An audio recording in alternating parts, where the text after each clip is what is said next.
In the Vedanta Sutra, which is a summary of the essence of all the knowledge of the Vedas, the great scriptures of India, there's an aphorism, Anandamayo Bhyashat, that the inherent nature of every living being is we're seeking happiness. Ananda doesn't just mean happiness, it means ecstasy. We are all seeking ecstasy. That's something that every living being has in common.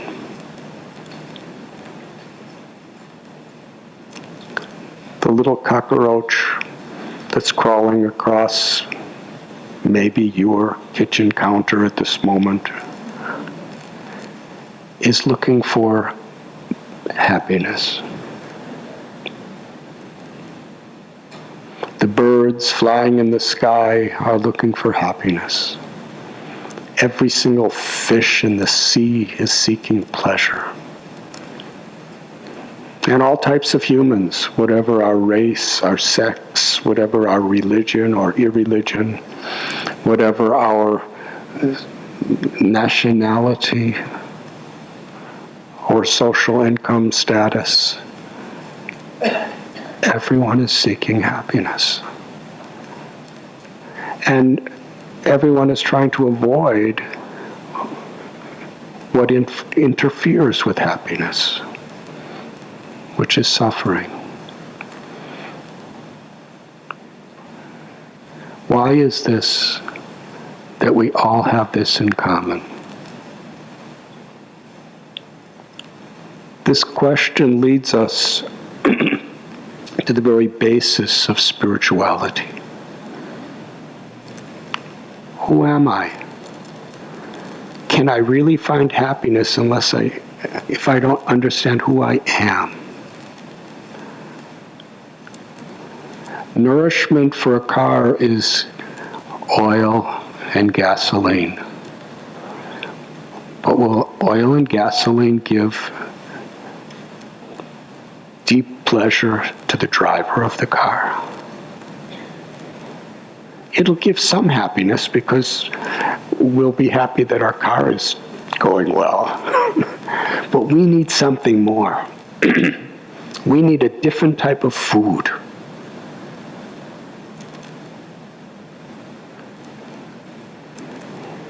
Everyone is seeking happiness in this world through things.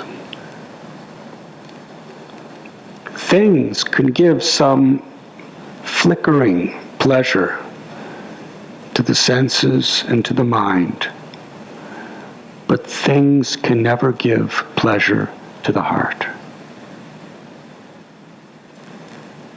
And real fulfillment is a state of the heart. There's only one thing that can give pleasure to the heart, and that is to love and to be loved. If you do not have that, life is very empty, very superficial. The lack of love, the lack of the power to love and to be loved creates such a frustration that we have to somehow or other forget it. And therefore we're so vulnerable to so many distractions in this world. Distractions of physical and mental entertainment, intoxications, pleasures, greed. It's this emptiness of heart that is the root cause of greed, envy, anger, selfishness, arrogance, and illusion. And we see how these anarthas, these unwanted qualities, can corrupt people to such unbelievable extent. Dictators who find pleasure in murdering hundreds, thousands, millions of people just to feel that power. These are people like us. How do they become like that? And in our own lives, we often have so many frustrations and so many anxieties. And sometimes we're very vulnerable to do things that we really regret. And if we keep doing those things that we regret, soon we don't even regret them anymore. It becomes a habit. Meanness, cruelness, disrespect. It's because of a disconnection. Emerson wrote that the reason why there's so much trouble in this world and there's so much chaos and conflict of humanity is because people are disconnected from their true self. The Bhagavad Gita teaches that true happiness must be found within ourselves. To rejoice within, to be illumined within, that is true intelligence. Where we're seeking happiness is where we're going to find our experience in life. The happiness of the Atma, the soul, the living force within all living beings,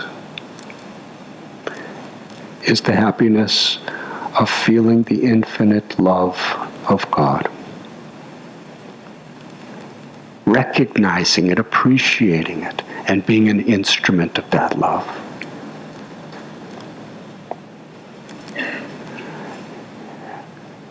On a television set, you can tune in to various frequencies and you get a whole special experience.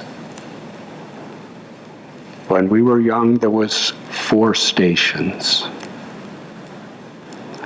I remember. And you'd have to get up, walk across the room, and turn a dial to change the stations. And not only that, every time you changed the dial, you had to change the configuration of the antenna with it, like twisting it, trying to get it to look right. And then you lay in your bed again, and a few minutes later, let me see what else there is. And I used to, this is incredible. How does this happen? I just turn a little dial, and I get a whole different experience. Where's it coming from? And today, our beloved Damodar Reddy, he's a great inventor of technologies. I don't know how it works, but I go to my father's house. He's 92 years old, and he watches television sometimes. There's about 150 stations on his television. And he's just sitting there pressing a button. It doesn't even make a sound, just like... And there's the news from Iraq. And then there's a soap opera from New York. And then there's a football game from Los Angeles. Just the pressing a button.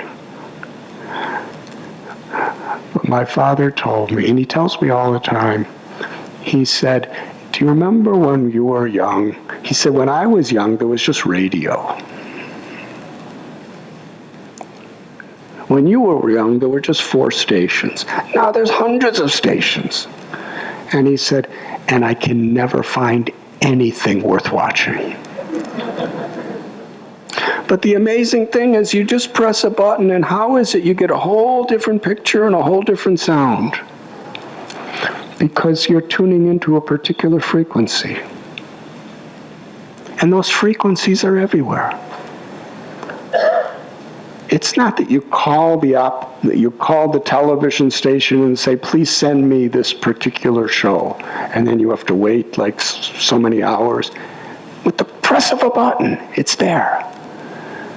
That means all these frequencies are actually all around us, everywhere.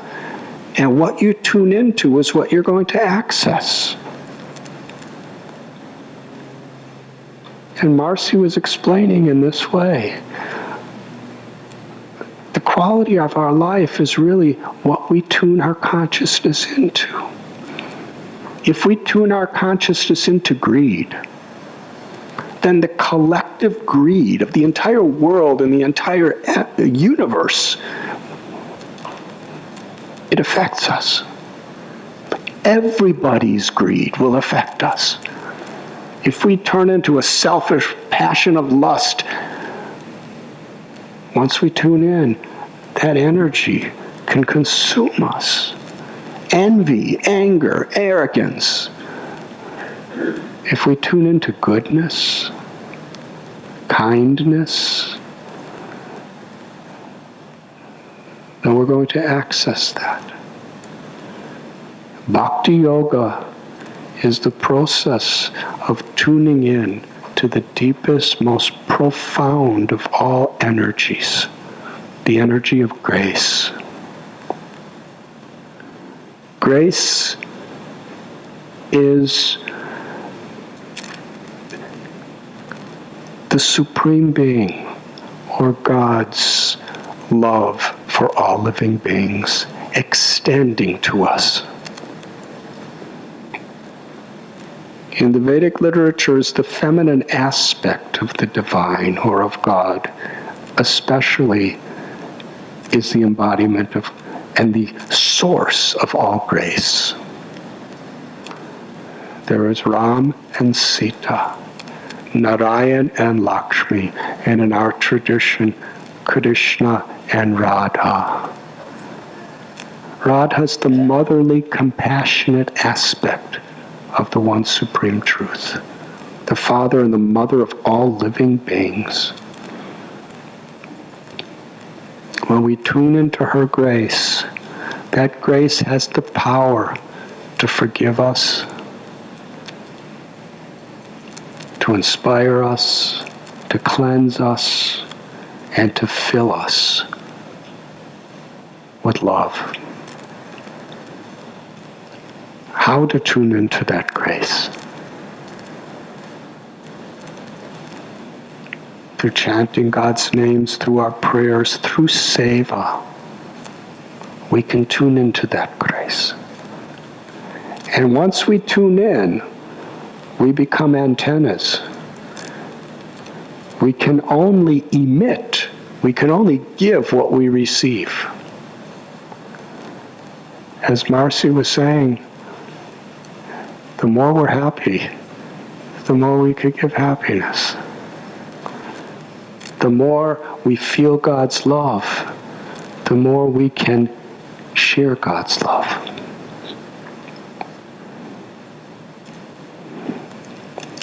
Somebody asked me to tell a particular story. In fact, it was Vishaka Lila, so I'm going to tell, and it kind of fits in here.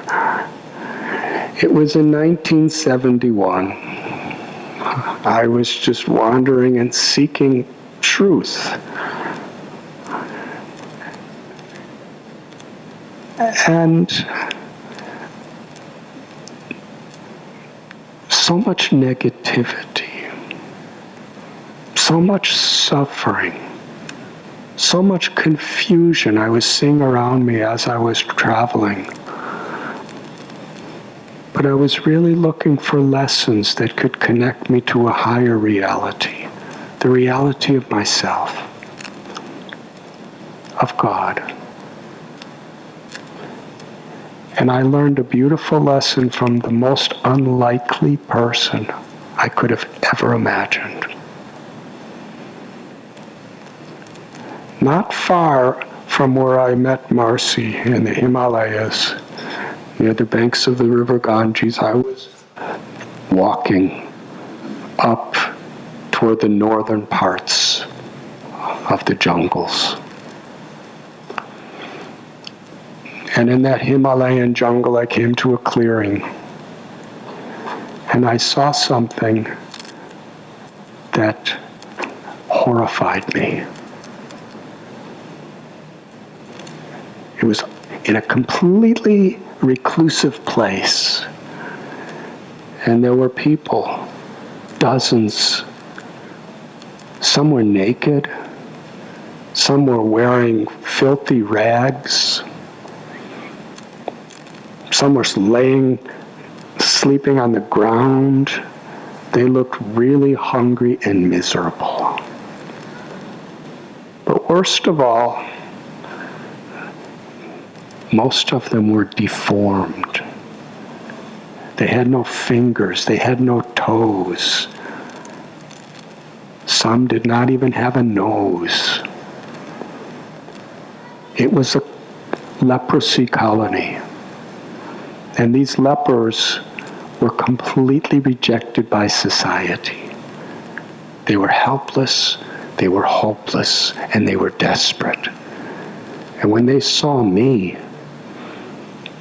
a light-skinned sadhu with matted hair and a little begging pot, they thought I must have some money.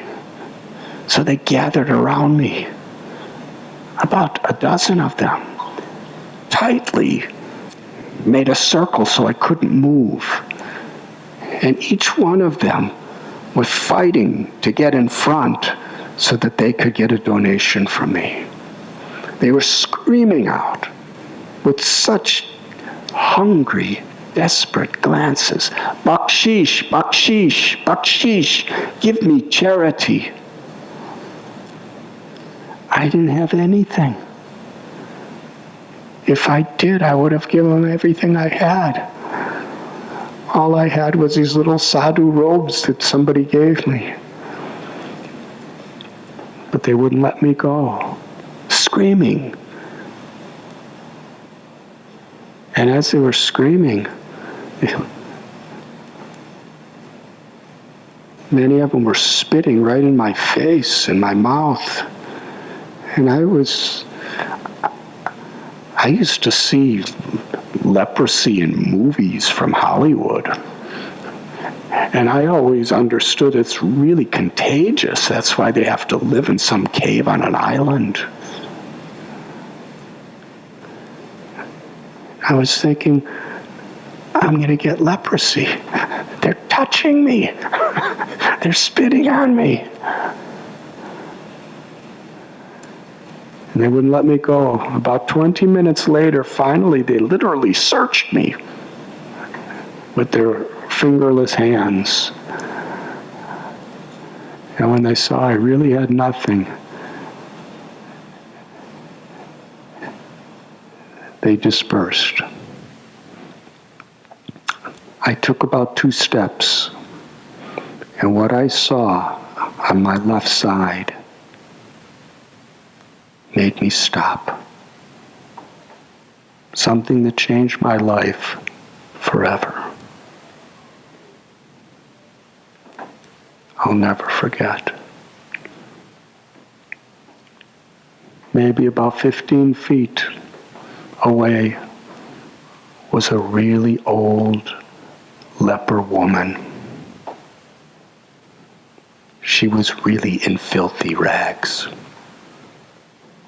She had no fingers, no toes. Where there once was a nose, there was only a hole in her face. And her flesh was really shriveled and decomposed. My heart quaked looking at her. And she looked at me.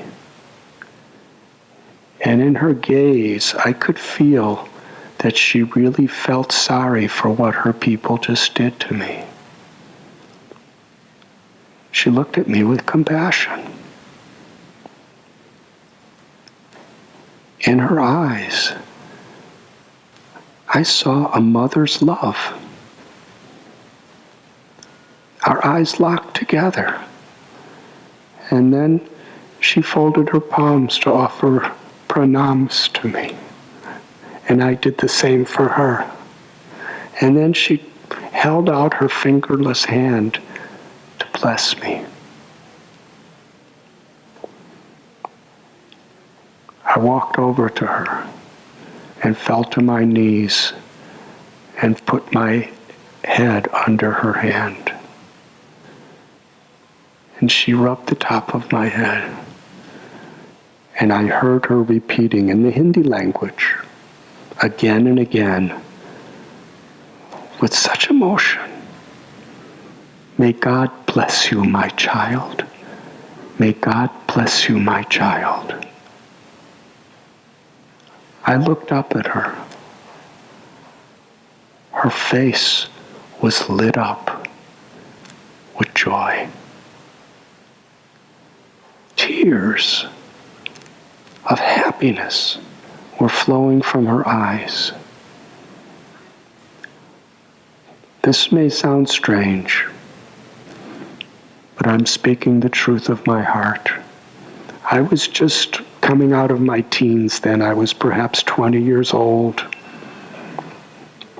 born and raised in America, where beauty and youth and strength are very highly regarded. I looked up at this old leper woman and saw the illuminated joy of motherly love that was in her face. And I thought, I have never seen anyone in my life so beautiful as her. What is beauty? I wasn't just feeling it, I was seeing it. She was beautiful. And I remember thinking at that time, every mother, however rich or poor, healthy or diseased, wants to bless a child. It may have been decades where she never had that opportunity. And somehow or other, by God's grace, He brought me to that place so that she could do what every mother wants to do, bless a child. And she wanted nothing else. All she wanted is to give her love to me, to give God's love to me. When we were looking at each other at that point, I didn't see in her that she was asking God, why has this happened to me? Why am I in total poverty? Why am I starving? Why am I diseased? Why am I in the agony of pain? Why am I going to die soon? I really don't believe she thought like that. She was just so happy, so really happy, because she could give love to another person.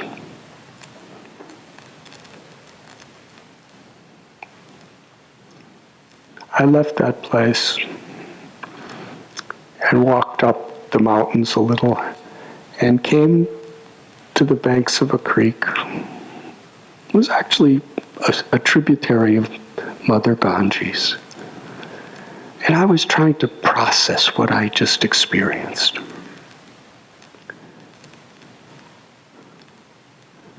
I looked down, and the water was flowing really fast.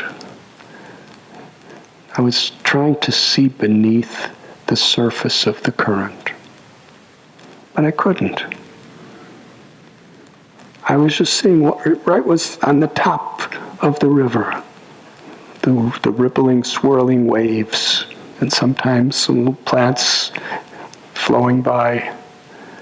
I was thinking beneath there's a whole world of fish and vegetation, and I can only see the surface. And it was the same with that lady. On the surface, she was diseased, she was dying, she was in great poverty. But beneath the surface, she was someone who just wanted to love and longed to find someone just to accept her love. And when she connected to that, she was so happy.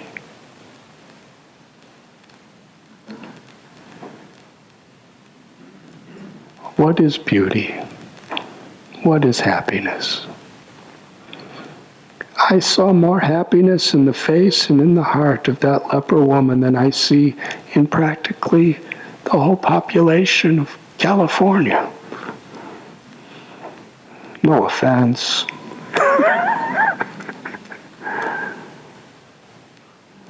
Happiness is within. One of Kanka Devi Shamsundarji, one of our dear God sisters, she was in London. She was in the last stages of cancer. She asked me to come from Mumbai to be at her bedside.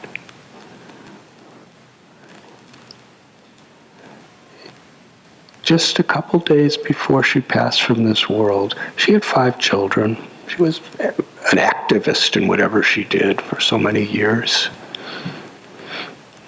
Now she was paralyzed from the waist down. Her husband and children had to clean her excrement. She had to be fed with little tubes. And she said, compared to what I used to be, I feel really irrelevant. Then she smiled and said, but I have limitless relevance because Krishna loves me.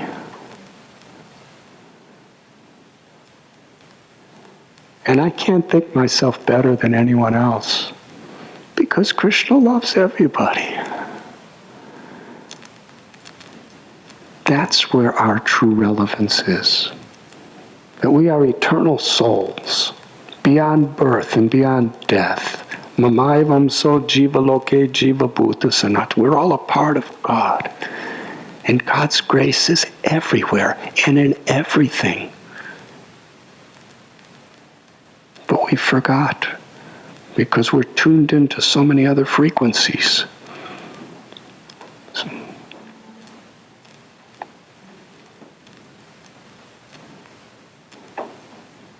But when we tune into that frequency of recognizing that God's love is always with me, and there's absolutely nothing and no one that can ever take it away. It's just that we have a tendency to forget that it's there. Because we're constantly being bombarded by weapons of mass distraction. But how to refocus, how to tune in to grace, how to access that love, which is the deepest, most profound experience of happiness. In love, our joy is to give. The more we have, the more we could give.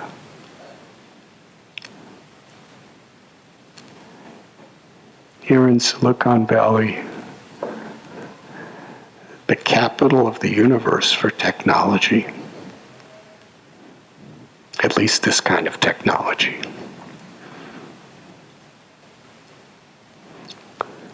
unbelievable what you people are manufacturing here.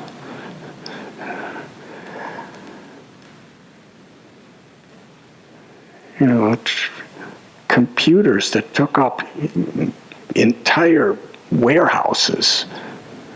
Now you could hold in your hand and they do 100 times more. But as Marcy was saying, is it bringing us happiness?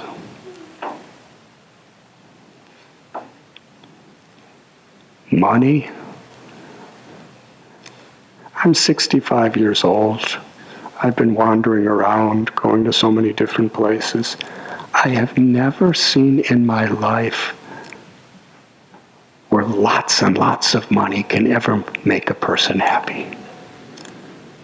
If you have what you need, then really your happiness is going to be in your relationships with other people, in the love we exchange. How many songs are there about broken hearts? And those are from the billionaires, the millionaires, the upper class, the middle class, and the people who are living in great shortage. And the joy. That leper woman was joyful. I go to villages of India on a regular basis where people are really, really poor. I'm going to tell you one little story and then I'm going to end. At least I think so. We're doing these cataract eye camps in a place called Bharsana. How many have been to Bharsana? Please raise your hand. It's the place of Radha. It's her home in the Vrindavan area of India, the holiest place for those on the path of bhakti. And the people there, that's their life, to live with Radha,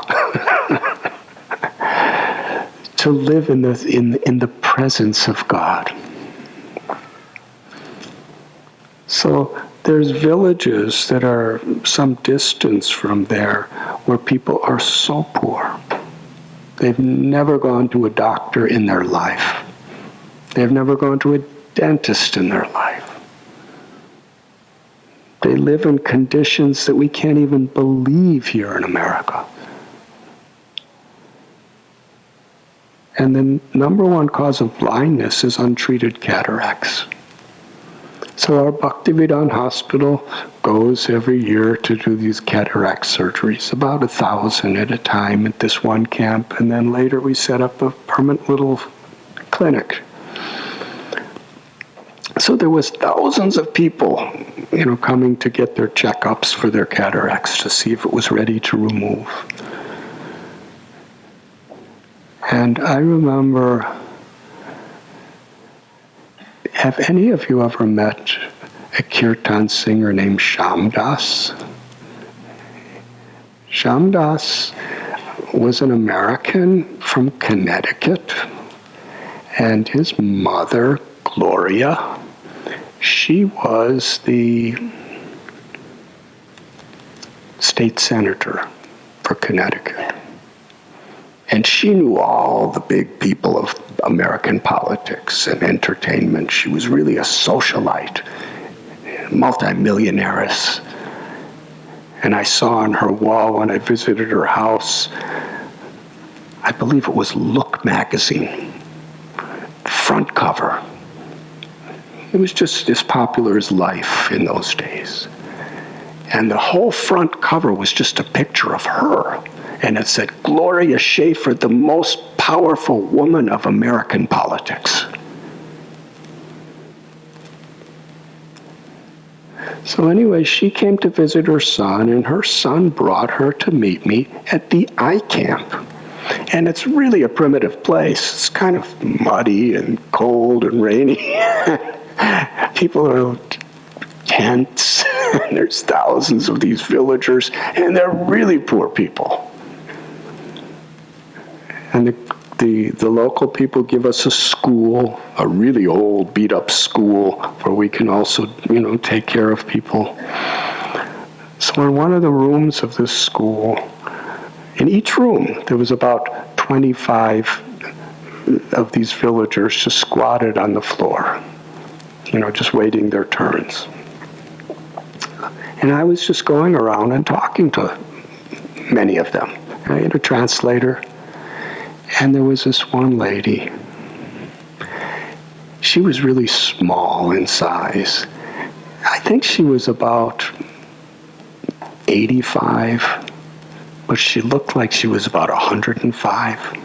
She had really, she was under the weather. Her skin was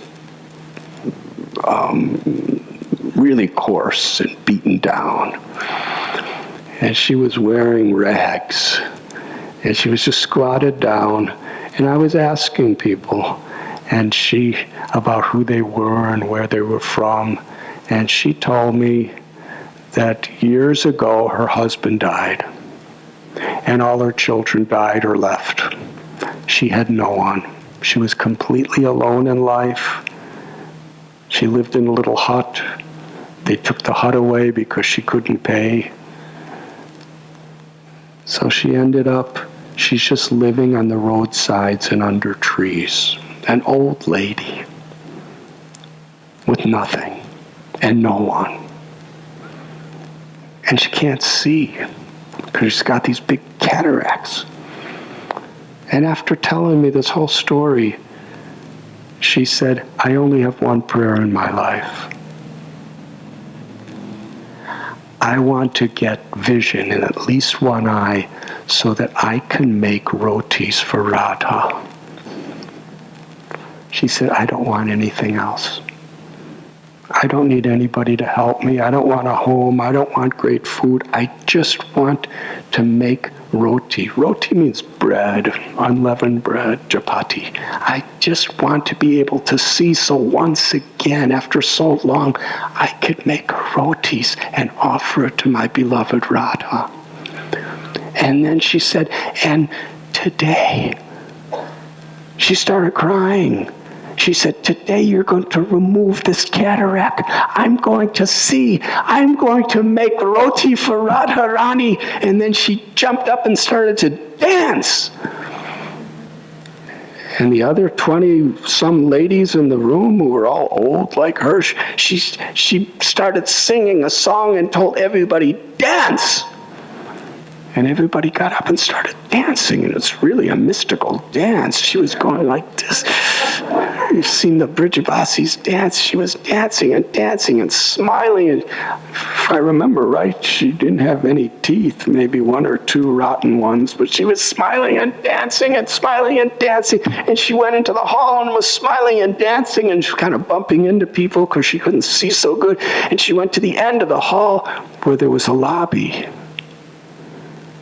And in that lobby, there was maybe 50, 60 people waiting to get into the hallways. And there, Shyamdas and his mother were standing. Someone was giving him a tour. And she's a very distinguished American aristocratic lady, very nicely dressed. This little village woman danced right up to her.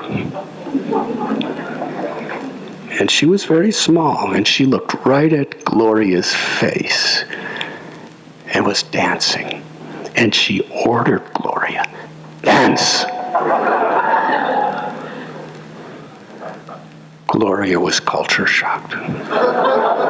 She didn't know what to do.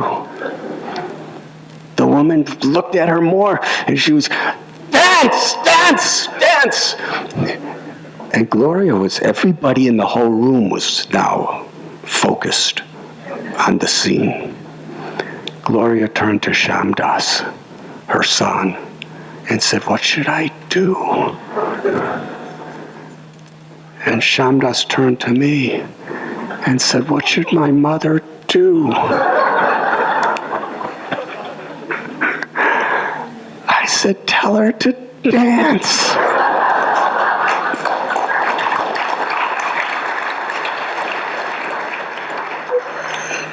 I was in one of my more philosophical moments. And so Shamdas told his mother, dance. And his mother looked at Shamdas and said, I don't know how to dance like this. And Shamdas turned to me and said, my mother doesn't know how to dance like this. And I said, just do what the lady does. And Gloria began to imitate, just like her dancing teacher. Amazing.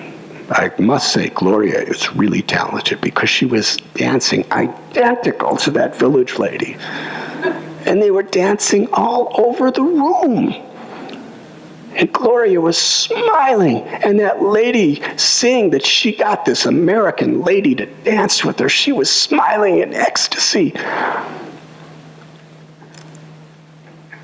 And she kept saying in between her song, she's saying, I am celebrating. I will make rotis for Radha. And she had the entire hospital practically dancing in joy. She was smiling. She was crying. She was just so grateful. Not grateful by what she would get, but what she could give.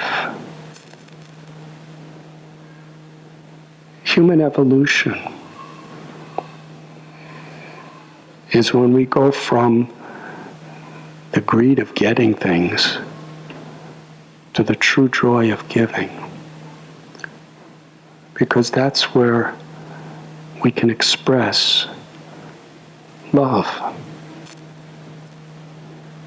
And when we feel the sweetness, the beauty of God's love, how much we have to give.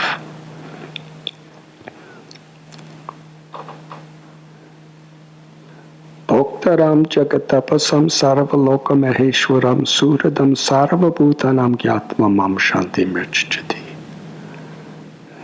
In the Bhagavad Gita, Krishna tells that we can find true peace, true joy, when we understand that everything is God's property. My abilities, my intelligence, my wealth, my prestige, whatever I have is God's property. And God is our most intimate, loving friend always, who loves us, who loves all, who's just waiting for us to accept that love. And to harmonize those two principles is what yoga means. Yoga means to harmonize, to unite the body with the mind, with the intention of the soul. And that is seva. To share that love, to share that grace. If we're billionaires, if we're millionaires, we have just enough. If we're that little lady who doesn't have anything but a little wheat flour to make a roti, we have just enough. If we're PhDs and scientists, or for little swamis who hardly made it through high school, we have just enough. Whether we're young and strong athletes, or whether we're old and on our deathbed, we have just enough. Patram pushpam palam toyam yomi bhakti prayachchati. Whatever we have, whoever we are, our real joy is just to understand that it's meant to be an instrument of love, an instrument of compassion, to serve. There's a beautiful story of Hanuman, the greatest of all warriors. He was lifting gigantic mountains to form a bridge across an ocean in Ram's service. And there was a little spider with his little tiny legs, was kicking single grains of sand at a time. And Ram was holding this mountain, and the spider was right in his way. He was waiting for the spider to pass because he wouldn't step on him. And Ram told Hanuman that that spider is doing exactly the same amount as you are. The spider's doing the best he can, you're doing the best you can. Love is not about quantity. Love is about quality. And everyone, it's our nature. We could all experience that ultimate perfection of happiness and share that happiness in whatever condition of life we may be in, if we just tune into that grace. In our tradition, we chant this beautiful Maha Mantra, Hare Krishna, Krishna Krishna, Hare Hare, Hare Rama, Rama Rama, Hare Hare. In other traditions, there's other names of God, there's other mantras, there's other prayers. But ultimately for the purpose of tuning us in to the frequency of divine love. And in whatever our occupation, whatever this position of life we may be, to know that our true joy is to serve. Thank you very much.